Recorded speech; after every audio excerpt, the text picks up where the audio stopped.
Saya dibawa ke sini sama SBY, sama si Pak Dahlan Iskan 4 bulan sebelum jadi menteri. Ada Hatta Rajasa, Dahlan Iskan yang pakai batik itu saya, yang pakai batik juga saya. Nggak pernah muka SBY seperti ini selama ini.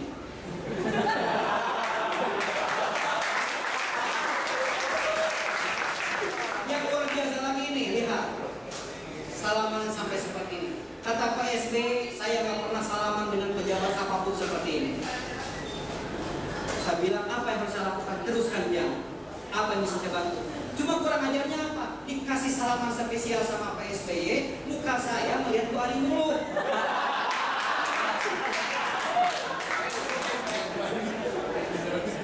Lalu kenapa lampu ini harus bagus? Kan itu ya? Karena urusannya adalah ini. Urusannya adalah ini.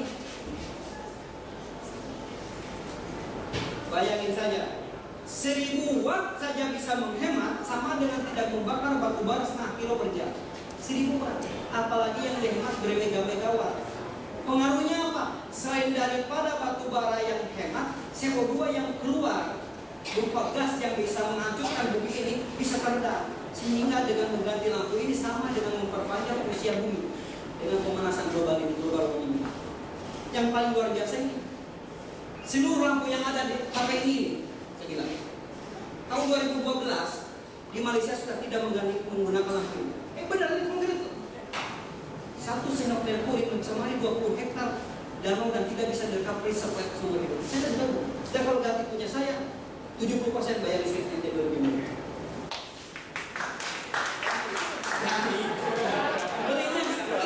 Yang ngerjain orang Medan loh, SMK Medan yang ngerjain semuanya, bukan buatan orang lain. Yang membedakan dengan LG, mereka benderanya matahari terbit, saya Merkur. Yang jadi adalah orang Medan asli. Nanti hubungin aja kalau perlu, ini ada marketing saya bikin pabriknya di sini. Saya bikin service centernya di sini. Punya orang kalau rusak datang aja ke tempat saya perbaiki. Ya, tiap tahun ini konkretnya asli. Bener nggak? Lampunya seperti apa dan sebagainya? Coba dilihat sedikit.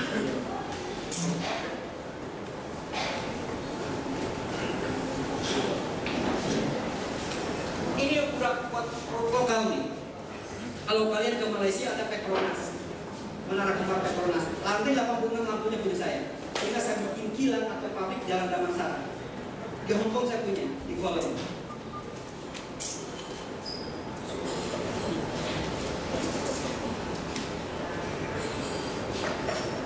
Ini lokal loh, buatan orang Medan nanti.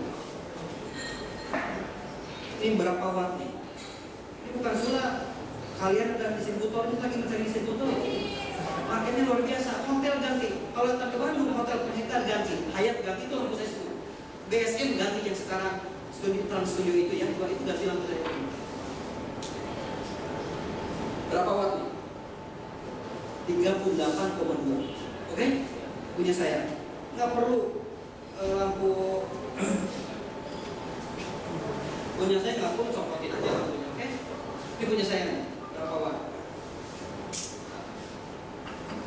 Jadi selain kita berkesenian, kita membuat-buat. Orang mana punya saya dengan ini? Nah yang ini ya, berapa watt supaya kasih watt seperti ini?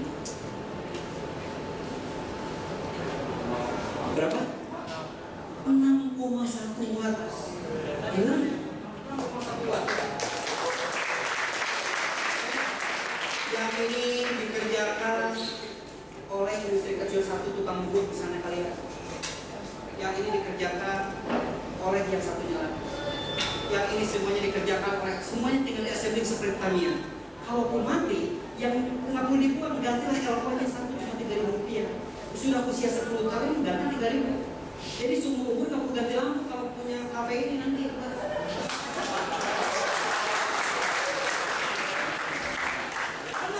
So Bapak itu berapa watt? Itu biasanya 40 watt kalau lampu sorot biasa. Saya kasih dengan 4 watt saja terang seperti apa. Ini meskipun seperti ini.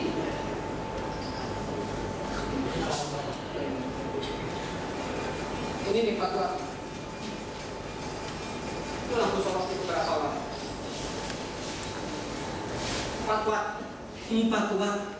Kenapa bisa hemat? Lampu itu yang diinginkan terangnya, bukan panasnya. Sama saya panasnya diusir. Kamu pergi ngapain di sini? Jadi nggak panas sih. Yang lain panas. Sehingga lampu yang namanya lampu, mau yang menggantikan lampu Philips yang 28 watt, mau yang 24 watt, ganti aja dengan yang 9 watt.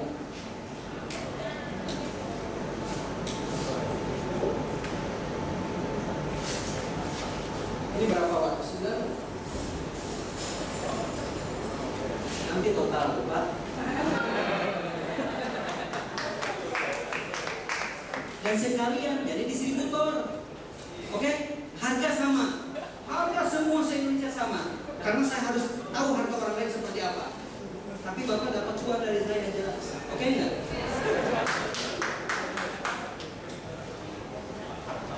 Ini adalah karya kecil saya. Ini karya kecil saya. 1 detik aja, 1 menit. Ini karya kecil saya. Malah saya lihat seperti ini.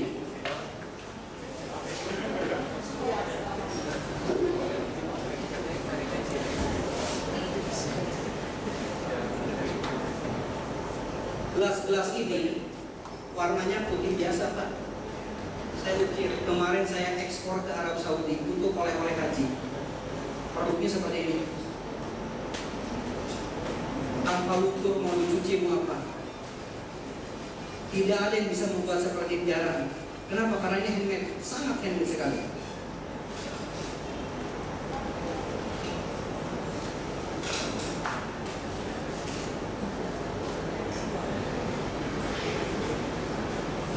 Orang-orang tak perlu nganggur. Coba gelasnya seperti ini Pak. Bapak gelasnya dibikin kayak gini bagus. Ada kelas Pak. KPI siapa? Untuk KPI Pak itu kenapa? Gelasnya yang ini loh. Ini datang ke sini cuma biasa-biasa, sorry Pak. Ini enggak? Yang ngerjain adalah anak-anak mahasiswa yang memang butuh uang. Tuh beli ngapain kayak gitu? Ih, bagus.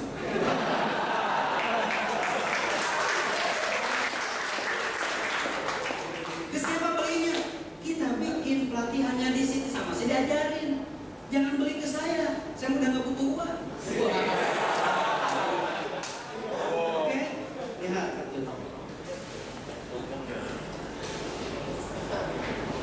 Ini yang saya ekspor.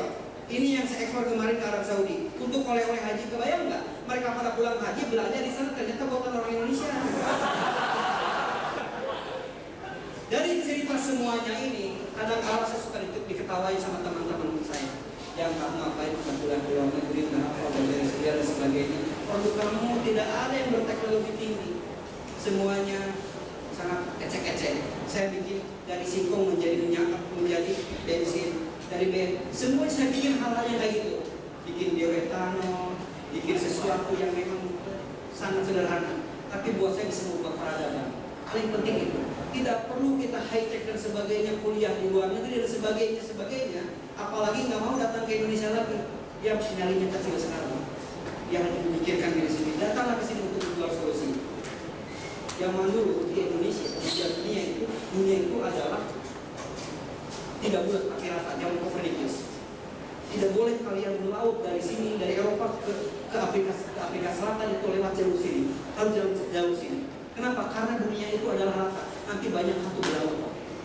Tapi ada seorang anak namanya Columbus, dia sederhana, dia orang kampung, dia berpikir dengan otaknya, nggak mungkin dunia itu rata, pasti bulat. Kenapa? Karena matahari terbit dari sini, terbenam dari sana. Tapi butuh pembuktian, akhirnya dia kumpulin uang dari hasil kerja di kafe. Dia bikin perahu hasilnya. Perahunya sederhana. Setelah punya perahu, dia melautnya nggak pernah melalui jalur yang biasanya, tapi melalui jalur yang tidak biasa. Sekali-kali ke sini kata dia, nggak apa-apa meninggal dunia juga baik, tapi menghilangkan penasaran pasti itu bulat katanya. Benar, kenyataannya meskipun lebih lama ketemu di titik yang sama. Karena ketemuan Columbus itu bahwa dunia itu bulat, peradaban dunia berubah total, luar biasa.